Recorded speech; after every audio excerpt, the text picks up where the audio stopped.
আমিরে জামাত কথা দিয়েছেন এই ঐক্যবদ্ধ বাংলাদেশ সরকারের জোট ক্ষমতা আসলে তিনি মা বোনদের জন্য এমন সরকার গঠন করবেন যেখানে মা বোনরা রাত 11টার সময় বাইরে চলতে সেফ ফিল করবে। বলেন মাশাআল্লাহ। কোন নেতার ক্ষমতা আছে? কোন নেতা? মাশাআল্লাহ। কিন্তু আমার কথা হচ্ছে বোন, আপনাদের আমিরে জামাত যে কথাটা বললো আপনিও অ্যাকসেপ্ট করে ফেললেন, রাতের 11টার সময় আপনাদের বাইরে কাজটা কি? আমাদের দেশে এই সমাজতন্ত্র এখনো তৈরি হয় না যে মেয়েদেরকে বাইরে থাকতে হবে, আর মেয়েরা বাইরে থাকলে যে কি করে সেটার কিছু ভিডিও আমার কাছেও আছে, একটু এটাও দেখবেন। হ্যাঁ, আমরাও বলি মাশাআল্লাহ, আপনারা বাইরে থাকেন এভাবে।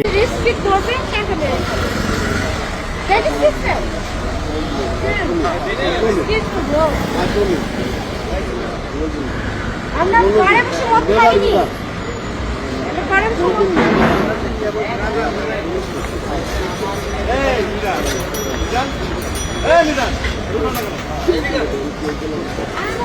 খাইনি।